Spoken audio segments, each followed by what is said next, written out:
Un mensaje de bendición con el pastor Víctor Manuel Buitrago.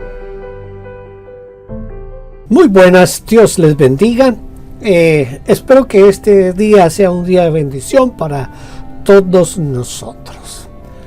Vamos a empezar con una oración. Padre, te damos gracias en este momento porque podemos estar en torno a ti, adorando, bendiciendo tu nombre, estar aquí juntos, Señor, y en armonía para pedirte que nos hables una vez más. Habla a nuestra mente, a nuestro corazón, y sobre todo en este momento te ruego que hables a cada pareja, Señor, cada matrimonio que está presente o que después nos va a ver, Señor, en las redes sociales. Gracias en el precioso nombre de Jesús. Ya hemos leído todo el capítulo 7 de Primera a los Corintios. Ahora permítame y vamos a leer solamente unos cuantos versículos. Voy a comenzar con el versículo 2. Muy bien, voy a leer en Primera a los Corintios capítulo 7, versículos 2 al 5 para iniciar. Que ya hemos leído todo el capítulo 7 de la primera carta a los Corintios. Pero dado que hay tanta inmoralidad sexual, cada hombre debería tener su propia esposa y cada mujer su propio marido. El esposo debe satisfacer las necesidades sexuales de su esposa y la esposa debe satisfacer las necesidades sexuales de su marido. La esposa le da la autoridad sobre su cuerpo a su marido, y el esposo le da la autoridad sobre su cuerpo a su esposa. No se priven el uno al otro de tener relaciones sexuales, a menos que los dos estén de acuerdo y en abstenerse de la intimidad sexual por un tiempo limitado para entregarse más de lleno a la oración. Después deberán volverse a juntar a fin de que Satanás no pueda tentarlos por la falta de control propio. Este capítulo de la primera carta de Pablo a los Corintios, el capítulo 7, tiene varios aspectos. Voy a mencionárselos así rápidamente. El primero son las normas para los casados. El segundo aspecto es el divorcio. El tercer aspecto, el estado civil al momento de la conversión. El cuarto son los consejos a los solteros. Quinto, el ascetismo y el matrimonio. Y sexto, consejos a las viudas. Veamos hoy lo relacionado al matrimonio, al divorcio y al estado civil en el momento de la conversión. Vamos a dejar los otros aspectos para una próxima charla. En primer lugar, acabamos de leer en el capítulo 7, los versículos 2 y 5, las normas para el matrimonio. El matrimonio es una forma de huir de la fornicación. Note que el apóstol Pablo en este momento está enfocando lo relacionado al matrimonio más hacia ese aspecto de la parte sexual. Porque desde luego que usted y yo sabemos que el matrimonio tiene muchos propósitos. La realización del individuo como persona, la realización de la pareja, el que la sociedad crezca. Hay tantos aspectos que se podrían tratar del matrimonio, pero aquí el apóstol Pablo se está enfocando en un aspecto que, a mi manera de ver, lo primero que hace es tratar de mostrar que el matrimonio es una de las formas de huir de la fornicación. Por eso dice el versículo 2, cada uno tenga su propia mujer. Mire, el consejo a los solteros es que es mucho mejor casarse que quemarse. Cuando habla aquí de casarse que quemarse, está hablando de esos impulsos normales de la libido, del deseo de tener relaciones sexuales. Esos se tienen, según Sigmund Freud, de la misma, cuando uno recién nace ya comienza a tener esos impulsos, pero se comienzan a manifestar como una forma más fuerte cuando se llega a cierta edad, algunos a los 8 años, otros a los 10 años, en fin, no hay una edad estricta donde se diga que ahí comenzó el despertar sexual. Pero todos lo tenemos, hombres y mujeres tenemos esos deseos, esos impulsos sexuales. Hay que saberlos manejar, hay que saberlos controlar. La Biblia está llena de normas de santidad y del buen trato hacia los demás, que hace que sea un poco más difícil y más complicado este asunto de la parte sexual. Por eso Pablo dice, es mejor casarse que quemarse. La ordenanza, desde luego, que abarca a los dos géneros. A veces pensamos que los hombres son más dados a la fornicación que las mujeres, porque nuestra tendencia social es que el hombre es más activo sexual, es más suelto sexual. Bueno, eso era por lo menos hace unos 40 años, tal vez 50 años, porque ya hoy en día no, hoy en día ya el asunto ha cambiado tanto que ya la mujer expresa fácilmente su deseo sexual, y muchas de ellas inclusive hoy se atreven a tomar la iniciativa en la parte de la relación sexual. Las relaciones sexuales fueron hechas y determinadas por Dios para el crecimiento del amor. Esto es una parte muy importante para nosotros. Por eso, cuando Pablo habla aquí, da ciertos consejos, los da no solamente para satisfacer la parte animal, sino para que se complementen y se ayuden en el crecimiento el hombre y la mujer como pareja, que se ayuden en eso.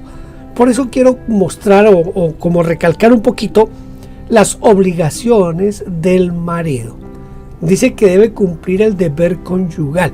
La versión que yo acabé de leer, que es la Nueva Traducción Viviente, no lo dice en esos términos de la Reina Valera, que son como muy sanos, que hay que tener cierto conocimiento para entender lo que el apóstol Pablo dice.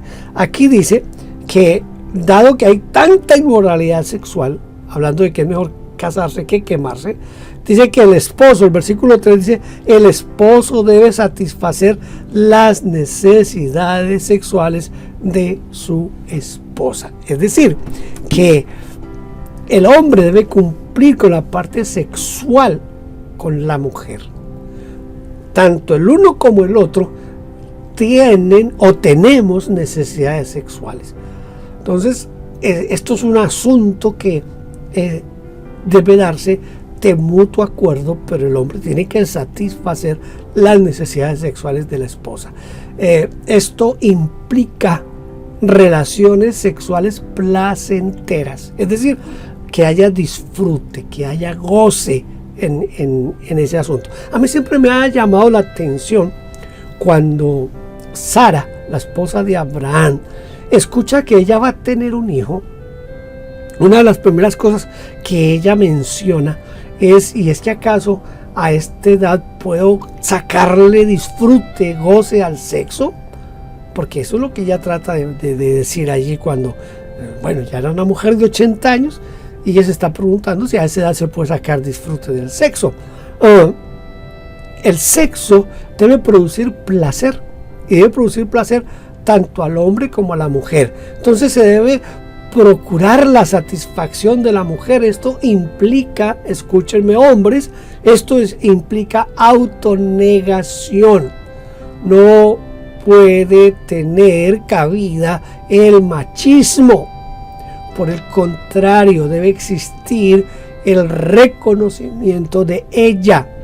Ella es una persona, ella es el ser amado, a ella hay que darle lo mejor. Entonces Pablo está hablando aquí de un sexo placentero, que la mujer se sienta completamente satisfecha sexualmente con que su marido provea para ella esta parte. Él debe estar listo y dispuesto para cuando ella lo requiera. Ella no es dueña de su cuerpo, es él el que es dueño de su cuerpo.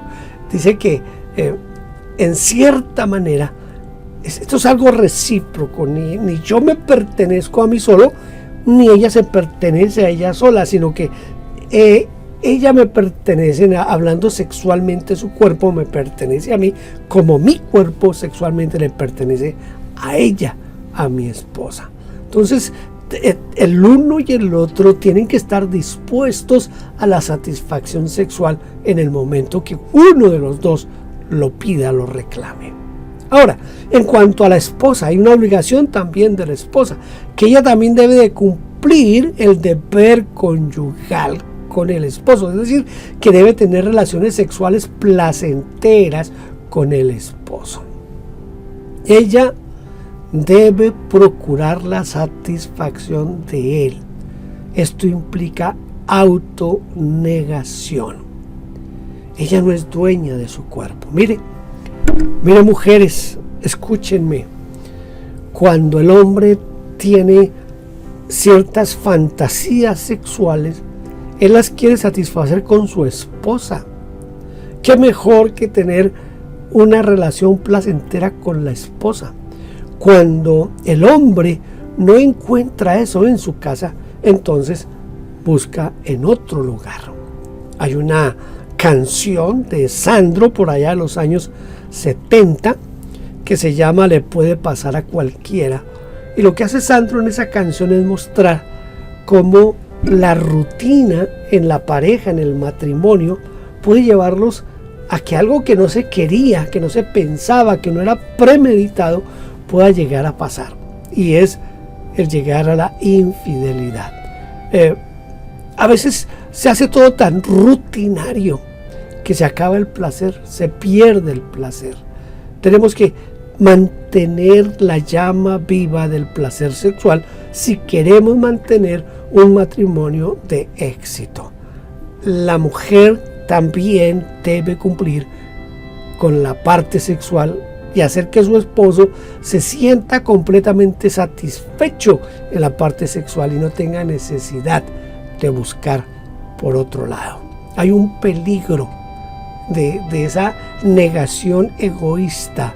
Un hombre insatisfecho o una mujer insatisfecha son terreno propicio para que Satanás ataque y se caiga en el pecado. Cuando ocurre la infidelidad, casi nunca se reconoce que uno de los dos cónyuges falló en esto.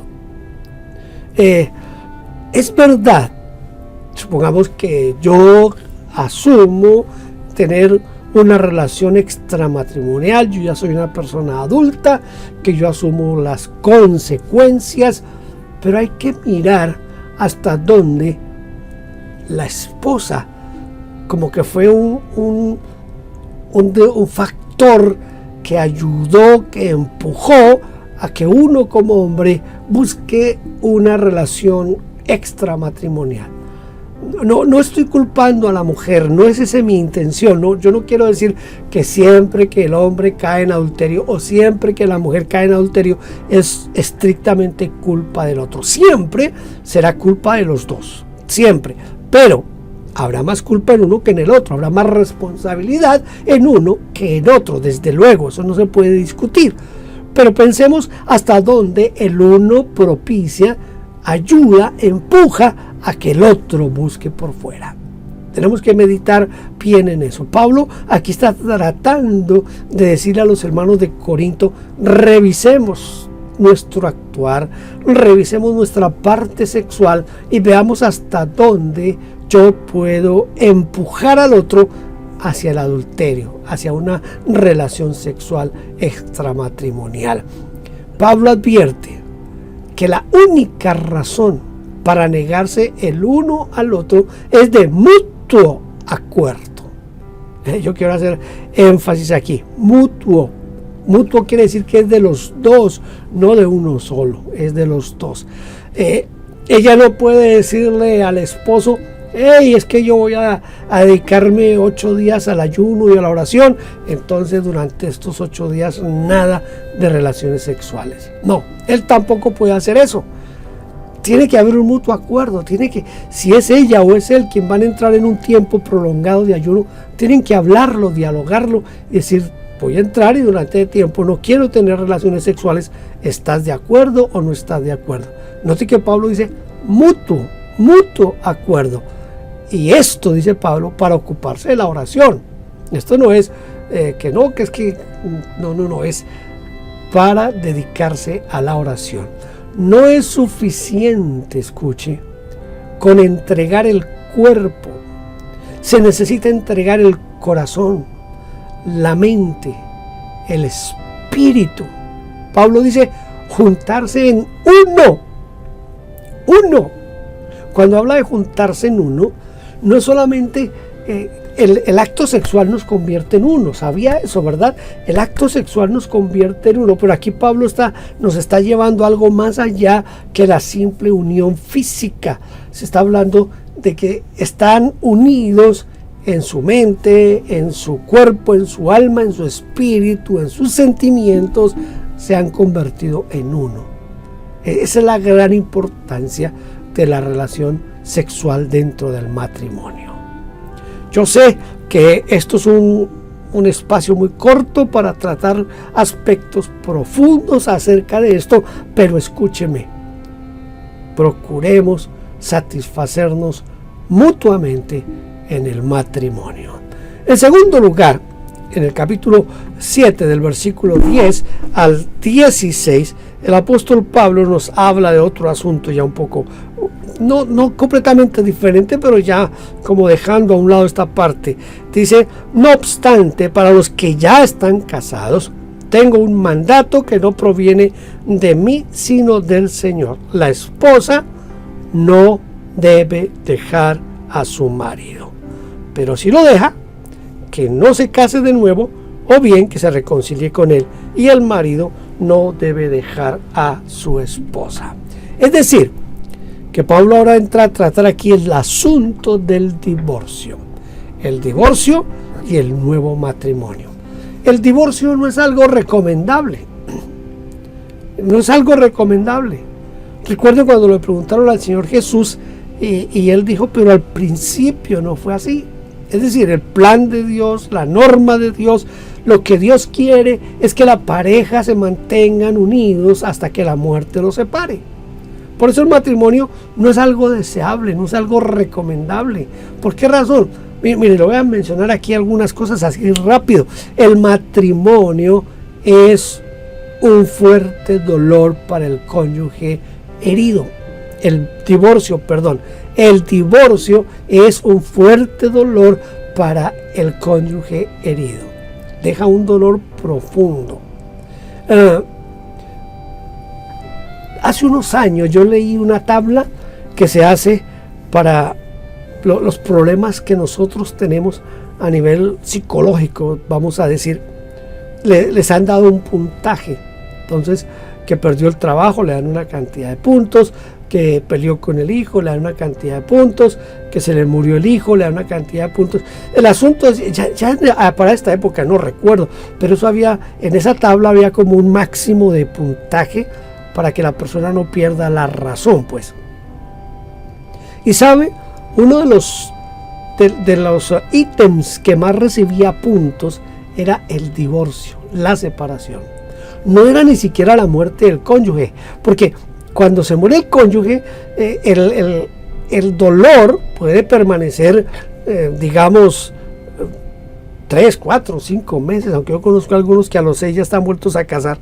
Pero bueno, es decir, hay un dolor cuando se muere el cónyuge, pero es mucho más traumático el divorcio, la separación. El divorcio es mucho más traumático que la muerte del cónyuge. Otro factor que es doloroso es para los hijos. Los hijos sufren un gran dolor cuando hay el divorcio de los padres. Es un dolor que a veces no lo expresan, pero que los ha llevado a niveles tan difíciles de depresión que algunos se suicidan. Otros caen víctimas de la droga, del alcoholismo. Hijos que sufren terriblemente por la separación de sus padres. También hay un dolor para la familia expansiva, es decir, la familia del esposo, la familia de la esposa, es decir, los padres, los tíos, los primos, los sobrinos, todos son afectados cuando hay un divorcio. Mire, si a veces a uno lo afecta el divorcio de un amigo, ¿cuánto más va a ser el divorcio de un familiar? Entonces el divorcio causa un gran dolor, no solo al cónyuge que es dejado, abandonado, y a los hijos, sino que también a toda la familia expansiva. Pero Pablo sabía que eso era un asunto que, hombre, lo deseable es que nunca se separen, pero a veces se separan. Entonces Pablo dice que si se llega a la separación, Pablo dice que no hay opción de un nuevo matrimonio. El Señor Jesús lo llevó al punto de decir que el que se casaba con el otro, con el cónyuge que quedaba, también se le consideraba en adulterio. Voy a buscar aquí rápidamente, esa es una de las ventajas, bueno, aunque honestamente yo encontraba más rápido cuando usaba la Biblia de papel. Entonces, pero ya que estamos aquí con esta Biblia, quiero que miremos en Mateo capítulo 19. Mateo capítulo 19, vamos a mirar del versículo 3 en adelante. Unos fariseos se acercaron y trataron de tenderle una trampa con la siguiente pregunta: ¿se permite que un hombre se divorcie de su esposa por cualquier motivo? Jesús respondió: ¿no han leído las Escrituras? Allí está escrito que desde el principio Dios los hizo hombre y mujer, y agregó: esto explica por qué el hombre deja a su padre y a su madre y se une a su esposa y los dos se convierten en uno solo. Como ya no son dos sino uno, que nadie separe lo que Dios ha unido. Entonces preguntaron: ¿por qué dice Moisés en la ley que un hombre podría darle a su esposa un aviso de divorcio por escrito y despedirla? Jesús contestó: Moisés permitió el divorcio solo como una concesión ante la dureza del corazón de ustedes, pero no fue la intención original de Dios. Y les digo lo siguiente: el que se divorcia de su esposa y se casa con otra comete adulterio, a menos que la esposa le haya sido infiel. Entonces los discípulos le dijeron: si así son las cosas, será mejor no casarse. No todos pueden aceptar esta palabra, dijo Jesús, solo aquellos que reciben la ayuda de Dios. Algunos nacen como eunucos, a otros los hacen eunucos, otros optan por no casarse por amor al reino del cielo. El que pueda, que lo acepte. Note aquí cómo el Señor Jesús lleva esto del divorcio a un lugar un poquito más complicado, porque Él habla que si una persona se divorcia y se casa con otra, la otra entonces está en adulterio. Tengamos en cuenta eso, porque a veces tomamos con demasiada liviandad esto. El divorcio no está en el plan de Dios. Moisés concedió la oportunidad o este hecho del divorcio, pero el Señor aclara que no es el plan de Dios. Ahora, no es que no me gustó porque ronca, o no me gustó porque no me prepara bien el desayuno, entonces le doy carta de divorcio y se va. No, Señor. El Señor Jesús dice que la única razón, escuche, esto es el Señor Jesucristo, la única razón para el divorcio es la infidelidad conyugal.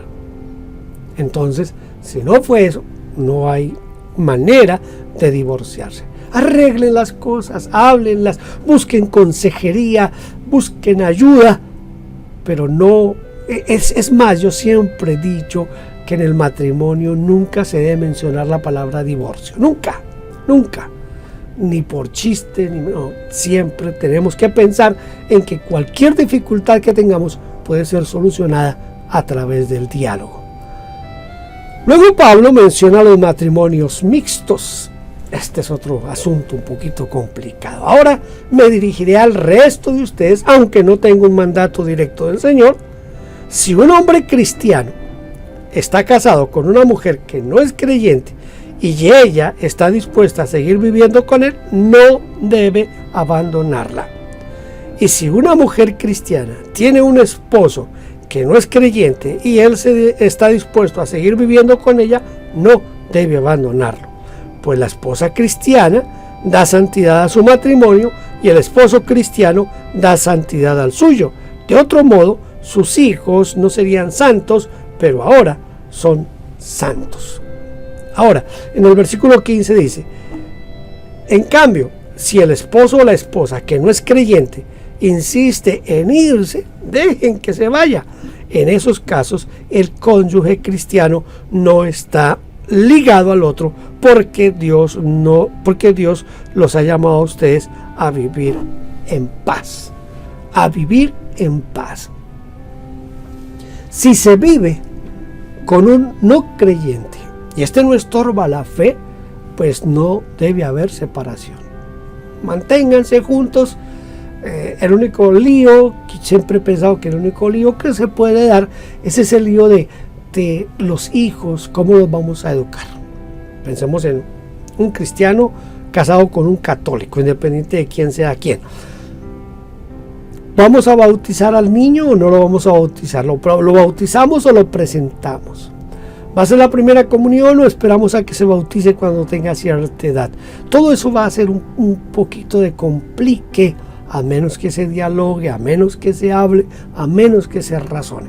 Pero Pablo dice aquí, si no le pone problema, quédese viviendo con él. El cónyuge incrédulo es santificado por el creyente. Quiere decir que la influencia del uno va a estar en el otro. Pero no es que automáticamente, si yo soy cristiano y mi esposa no es cristiana, no es que automáticamente entonces ya ella es santificada por el Señor. No, lo que está diciendo aquí el apóstol Pablo es, y si lo complementamos con los consejos de Pedro, lo que está diciendo es que con nuestra conducta podemos ganar al otro para Cristo. Si yo soy un creyente y mi esposa no es creyente, pero ella ve que mi cristianismo es auténtico, que no es hipócrita, ella va a querer ser como yo. Entonces va a aceptar a Jesucristo también. Igual sucede con los hijos. Hay muchos hijos que no quieren saber nada de la iglesia, porque los padres, aunque van a la iglesia, se comportan como inconversos en la casa. Entonces ellos no quieren saber nada de Dios. Si queremos que nuestros hijos se salven, nuestra vida tiene que ser congruente con el cristianismo. Tenemos que vivir como cristianos. Si el incrédulo, dice Pablo, si el incrédulo se quiere separar, ni modo que se separe.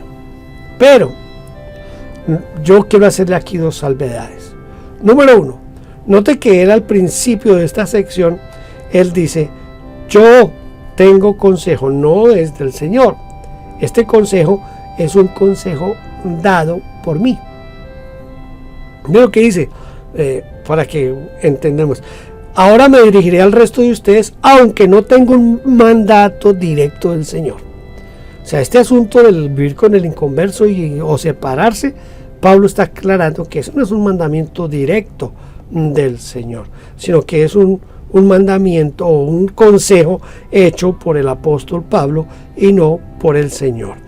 Quiero que miremos, si usted puede buscar rápido, en Deuteronomio capítulo 24, quiero que leamos los primeros versículos.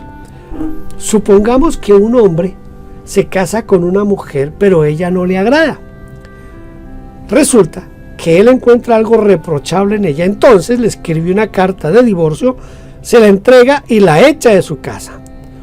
Una vez que ella abandona la casa, queda libre para volver a casarse.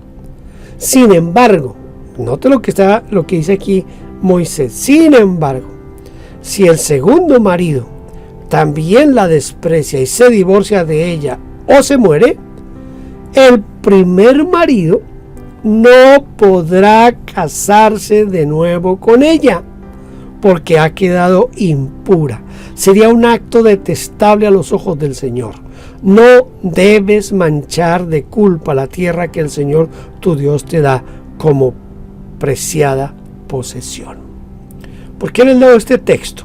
Se lo leo por varias razones. La razón principal, porque hay pastores que han hecho que llega una pareja, por ejemplo, llega una pareja a la iglesia y después de cierto tiempo el pastor se da cuenta que ella es separada y con el que llegó no es el esposo, sino que ella tenía su matrimonio con otra persona. Y hay pastores que quieren que esa persona deje a su cónyuge y vuelva a vivir con el otro. Note que la Biblia prohíbe ese tipo de cosas. Hay que tener cuidado cómo manejamos esto. Si el incrédulo se quiere separar, que se separe. Pero escuche, hay que tener en cuenta las normas que Dios ha establecido para el matrimonio. Ahora, del versículo 17 al versículo 24, el apóstol Pablo entra a hablar sobre lo que podríamos llamar el estado original en el cual fue llamado. Cada uno debería seguir viviendo en la situación que el Señor lo haya puesto y permanecer tal como estaba cuando Dios lo llamó por primera vez. Esa es mi regla para todas las iglesias.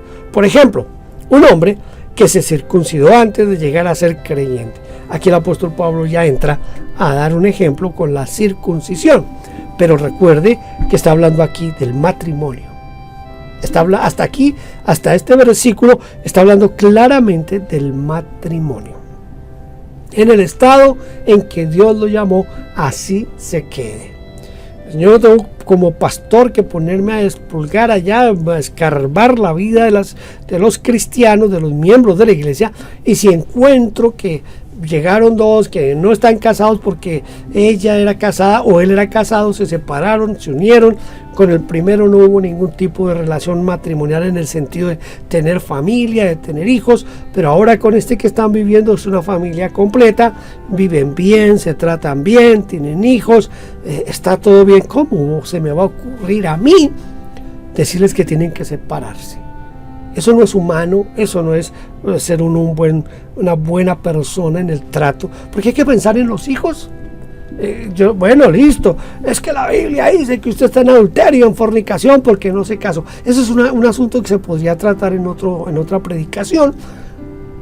Esto del matrimonio ante un juez, ante un sacerdote católico, ante un pastor, ante un notario, eso hay que mirarlo con un poquito de diferente mirada a la que le damos en Occidente, especialmente en Latinoamérica. Aquí se refiere, cuando dice que en el estado en que Dios lo llamó, aquí se refiere al matrimonio, porque ese es el tema central que ha estado tratando.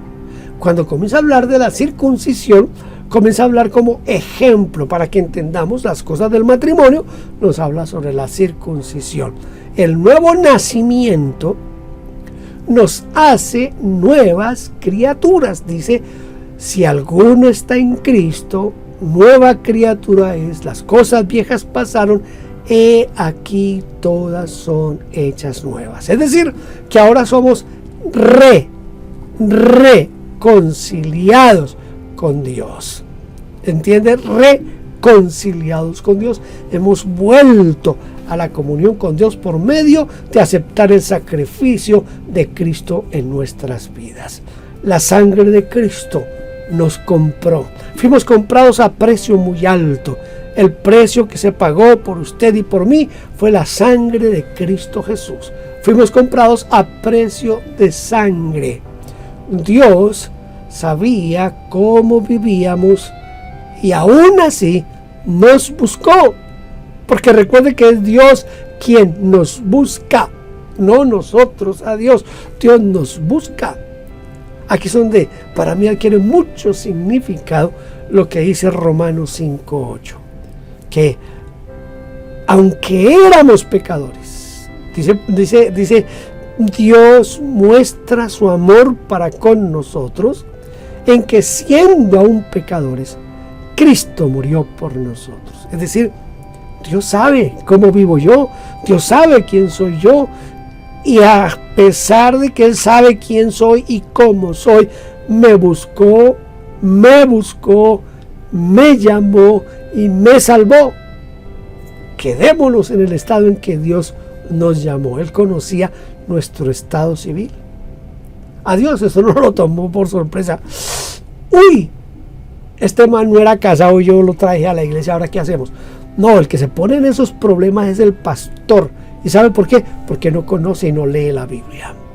Mire, aquí está claro lo que nos dice Pablo en Corintios 7. ¿Qué nos está diciendo? Cada uno en el estado en que uno encontró, ¿qué es esa manera? Ponga a buscarle ya cosas, explicaciones mojigatas que a veces y que son ultra no sé qué. No, sencillamente aceptemos a los hermanos y aconsejémoslos y ayudémoslos, no importa en el estado en que hayan llegado. No nos hagamos esclavos de doctrinas de hombres. Leamos la palabra, apliquemos la palabra, vivamos la palabra. A manera de conclusión, el matrimonio es algo demasiado serio y debemos asumirlo con esa seriedad. Si hasta aquí, escúcheme, si de pronto hasta aquí no ha funcionado nuestro matrimonio como debiera de haber funcionado, en este momento podemos pedirle al Señor su ayuda. Si no nos hemos entregado en cuerpo, alma y espíritu y mente al otro, empecemos desde hoy.